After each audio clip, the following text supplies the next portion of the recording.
보통 우리가 온라인 쇼핑이라고 하면 막 되게 평화롭고 일상적인 그림을 떠올리잖아요. 늦은 밤에 스마트폰으로 생수를 고르고 결제 버튼을 딱 누르면 다음 날 아침 문 앞에 박스가 놓여 있는 그 편리한 말이죠. 네, 그쵸. 저도 뭐 사실 일주일에 몇 번씩은 꼭 쓰거든요. 아, 맞아요. 그런데 청취자님, 만약 당신의 그 평화로운 장바구니가 태평양 건너 양대 국가의 군사 동맹을 뒤흔들고 막 조 단위의 무역 전쟁을 촉발하는 뇌관으로 변한다면 어떨까요? 어제 무심코 주문한 생수 한 병이 갑자기 미국의 핵 추진 잠수함 기술 이전 문제랑 얽히게 된다면 말입니다. 와, 그게 진짜 영화 같은 이야기인데 일개 쇼핑 앱의 보안 사고가 국가 간의 하드파워 충돌로 번졌다는 점에서 현대 사회가 얼마나 아슬아슬한 그 초연결 구조 위에 서 있는지 보여주는 완벽한 사례인 거죠. 맞습니다. 바로 그 믿기 힘든 궤적을 쫓아가 보는 것이 이번 심층 분석의 미션입니다. 바쁜 일상 속에서 세상이 어떻게 돌아가는지 빠르고 깊게 이해하고 싶은 당신을 위해 오늘 다룰 주제는 2025년 11월에 발생한 쿠팡의 대규모 개인정보 유출 사태입니다. 네, 이 단순해 보이는 IT 보안 사고가 도대체 어떻게 한미 양국의 지정학적 위기로 돌변했는지 오늘 낱낱이 파헤쳐 볼 텐데요. 오늘 저희가 뼈대로 삼을 자료는 쿠팡 사태와 한미 동맹의 구조적 변화, 데이터 주권과 통상 압박의 복합 위기 분석이라는 아주 방대한 경영 보고서입니다. 네, 본격적으로 들어가기 전에 한 가지 짚고 넘어가야 할 게 있죠. 이 보고서가 워낙 양국의 치열한 정치적 맥락을 다루다 보니까요. 예를 들면 뭐 이재명 정부의 플랫폼 규제 기조나 미 공화당 그리고 트럼프 행정부의 강경한 스탠스 같은 내용이 날 것 그대로 들어있거든요. 아, 그렇죠. 이게 자칫 오해를 살 수 있는 부분인데요.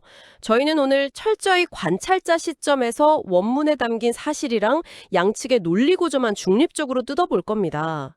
누가 옳다 그르다 식의 정치적 입장을 표명하는 건 전혀 아니라는 점 청취자님께 분명히 말씀드립니다. 네, 절대 어떤 지지나 비판도 섞지 않겠습니다. 자, 그럼 사건의 발단부터 하나씩 풀어보죠. 사실 제가 보고서를 보면서 가장 경악했던 건요. 그 압도적인 규모입니다. 무려 3,370만 명이에요. 우리나라 성인 인구의 약 80%에 달하는 데이터가 털린 거잖아요. 네, 거의 국민 대다수라고 봐야죠. 이 거대한 외교적 나비 효과를 이해하려면 그 출발점인 보안 참사의 디테일부터 들여다봐야 하는데요. 보고서가 이 사건을 묘사하는 핵심 키워드가 고도의 해킹이 아니라 바로 아키텍처상의 태만입니다. 아키텍처상의 태만이요? 그러니까 관리를 제대로 안 했다는 건가요? 맞습니다. 2025년 6월 24일부터 11월 8일까지 무려 147일이라는 긴 시간 동안 쿠팡의 내부 모니터링 시스템은 이 엄청난 양의 데이터가 빠져나가고 있다는 걸 전혀 아예 감지하지 못했어요. 아니 잠깐만요. 147일 동안 시스템이 조용했다는 건 방호망이 아예 작동을 안 했다는 거잖아요. 막 방화벽이나 기본적인 보안 장치들이 있었을 텐데 어떻게 그럴 수가 있죠? 그게 범인이 아주 복잡한 방화벽을 막 뚫고 들어온 게 아니기 때문입니다. 주범이 누구였냐면 2024년에 퇴사한 중국 국적의 전직 엔지니어였거든요. 이 사람이 퇴사 후에도 무효화되지 않은 암호화 서명 키라는 걸 이용해서 서버에 그냥 들어간 겁니다. 암호화 서명키요? 그게 정확히 어떤 역할을 하는 건가요? 클라우드 인프라에서는 이 키가 일종의 무소불위의 권력 같은 거예요. 시스템 입장에서는 이 키를 가진 사람을 그냥 정상적인 최고 관리자로 인식해버리거든요.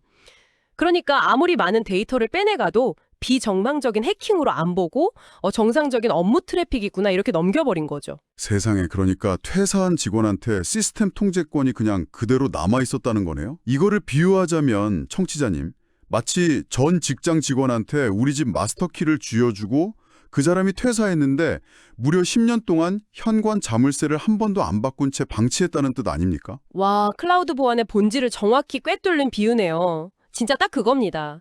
쿠팡은 이 핵심 서명키의 유효기간을 통상적인 업계 표준인 최대 5년도 아니고 무려 10년이라는 비정상적으로 긴 기간으로 설정해뒀어요. 아니, 도대체 왜 그렇게 길게 해둔 거죠? 상식적으로 보안을 생각하면 자주자주 바꿔야 하는 거잖아요. 이게 사실 편의성이랑 비용의 딜레마 때문이거든요. 거대 플랫폼은 수많은 서비스가 막 얽혀 있어서 핵심 키를 자주 교체하려면 시스템을 일시적으로 멈추거나 재조정해야 하는 엄정한 번거로움이 생겨요. 결국 보안보다는 서비스 무중단 운영이나 개발 편의성을 우선시한 그 구조적인 실패인 거죠. 이게 숫자로도 명확히 드러납니다. 숫자로요? 투자 금액 같은 걸 말씀하시는 건가요? 네, 쿠팡의 보안 투자 비중이 매출액 대비 겨우 0.2%에 불과했거든요. 글로벌 기업인 아마존이 한 1.4% 수준을 유지하는 거에 비하면 이건 뭐 인프라 규모 대비 터무니없이 낮은 수치죠. 와, 0.2%요? 결국 그 낮은 투자가 이런 대참사를 부른 거네요. 근데 제가 진짜 소름 돋았던 건 유출된 항목들이에요. 이름이나 전화번호는 기본이고 배송지에 등록된 아파트 공동현관 비밀번호까지 통째로 넘어갔잖아요. 청취자님, 이건 내 생활 공간의 최전선이 뚫린 거 아닙니까? 2차 범죄 공포가 어마어마했을 텐데요. 그렇죠. 사실 그 물리적인 공포가 대중의 분노로 막 전환되는 시점에 기업이 이걸 어떻게 수습하느냐가 정말 중요한데요. 쿠팡이 여기서 총 1조 6,900억 원, 그러니까 가입자당 한 5만 원 상당의 보상안을 발표합니다. 근데 문제는 이 보상이 현금이 아니었다는 거예요. 아, 맞아요. 저도 기억납니다. 자사 프리미엄 서비스 바우처로 주겠다고 했잖아요. 네, 그 지점이 매우 중요한 질문을 던집니다. 고객 데이터를 다 털어놓고 보상을 받으려면 우리 서비스를 다시 써라. 이게 논리적으로 말이 안 되잖아요. 진짜 여론에 완전히 기름을 부은 격이죠. 저 같아도 너무 황당했을 겁니다. 이건 뭐 사과를 빙자해서 고객들을 자기네 앱에 묶어두려는 락인 전략 아닙니까? 정확합니다. 한국 규제당국도 완전히 똑같은 시각으로 이걸 해석했어요. 쿠팡이 독점적 지위를 이용해서 막대한 배상 책임을 자사 생태계 확장으로 우회하려 한다고 본 거죠. 바로 이 자충수가 한국 정부의 강경하고 전방위적인 수사를 촉발하는 결정적인 명분이 됩니다. 아, 그래서 단순한 기업 스캔들을 넘어서 외교 무대로 확전된 거군요. 여기서 서울과 워싱턴이 완전히 다른 언어로 충돌하게 된 방아쇠가 된 셈인데, 그럼 서울, 그러니까 한국 정부의 대응 논리부터 좀 볼까요? 네, 한국 정부의 입장은 명확했습니다. 국적 불문하고 우리 국민의 공공안전이 위협받았으니 엄정하게 법을 집행하겠다. 그래서 검찰이랑 개인정보보호위원회가 본사 압수수색에 바로 들어갔고요. 특히 공정거래위원회가 굉장히 이례적인 카드를 꺼냅니다. 이례적인 카드요? 어떤 거죠? 바로 쿠팡의 실질적 지배주주인 김범석 의장을 동일인, 즉 재벌 총수로 지정하려는 움직임이었어요. 그동안은 미국 국적이라는 이유로 이걸 유보해왔거든요.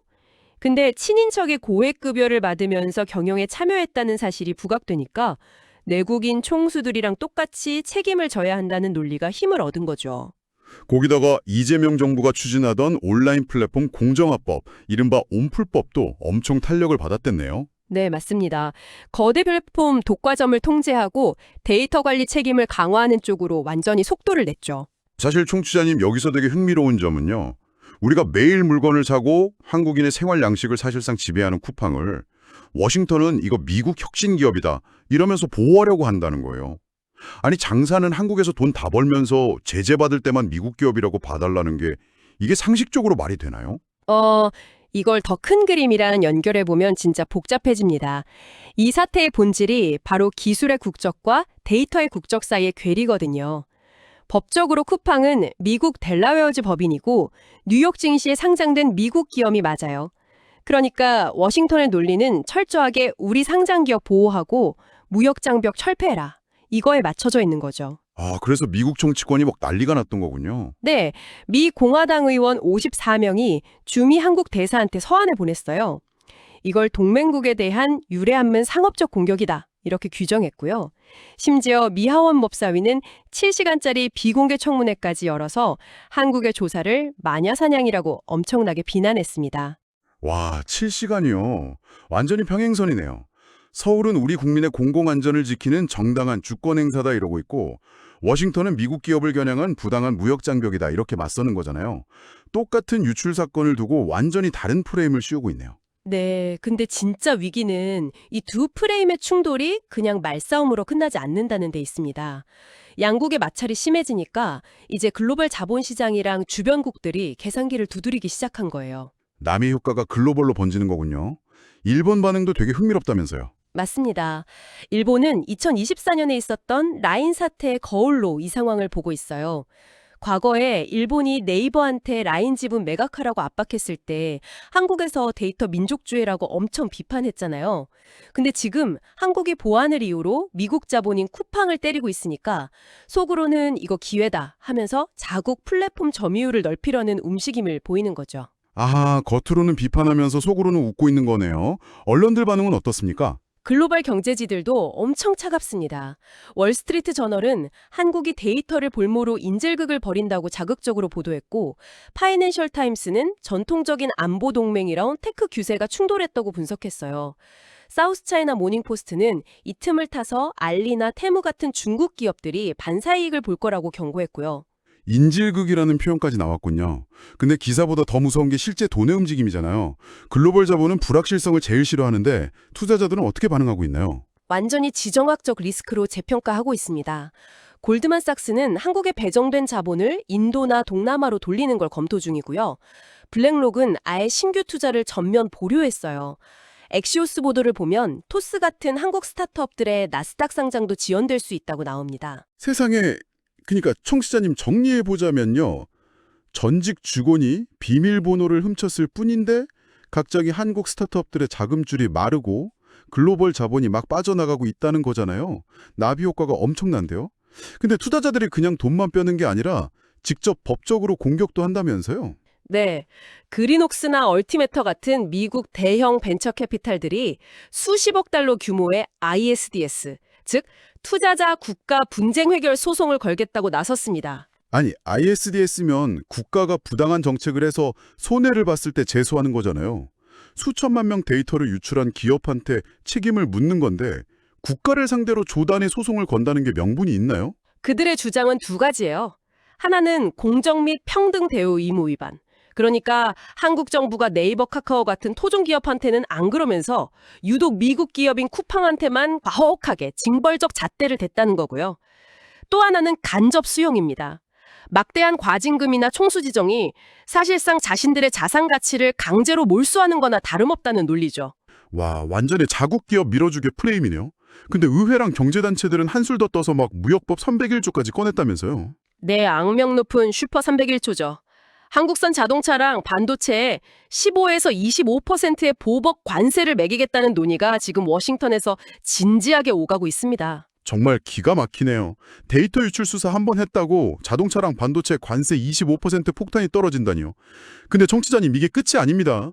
사태가 진짜 치명적인 방향으로 흘러간 건 이 경제적 마찰이 국가 안보 문제로 직결되기 시작했다는 점이거든요. 맞습니다. 트럼프 행정부 특유의 거래적 외교 논리가 여기서 작동을 하는데요. 경제 마찰을 안보 불이익으로 치환해버린 겁니다. 한미 고위급 안보 회담인 2+2 회담을 앞두고 미국이 김범석 의장에 대한 체포 및 여행 금지 해제를 사실상의 선결 조건으로 딱 제시를 했어요. 아니, 여행 금지 해제를 안 해주면 어떻게 하겠다는 건가요? 만약 한국이 표적 수사를 계속하면 한국이 사활을 걸고 있는 핵 추진 잠수함 기술 지원이랑 첨단 무기 판매를 전면 중단할 수 있다고 노골적으로 경고한 거죠. 와, 그래서 이게 다 무슨 의미일까요? 아니, 국민 사생활 보호하려는 정당한 수사가 어떻게 군사 안보나 잠수함 기술이랑 같은 테이블에 오를 수가 있는 거죠?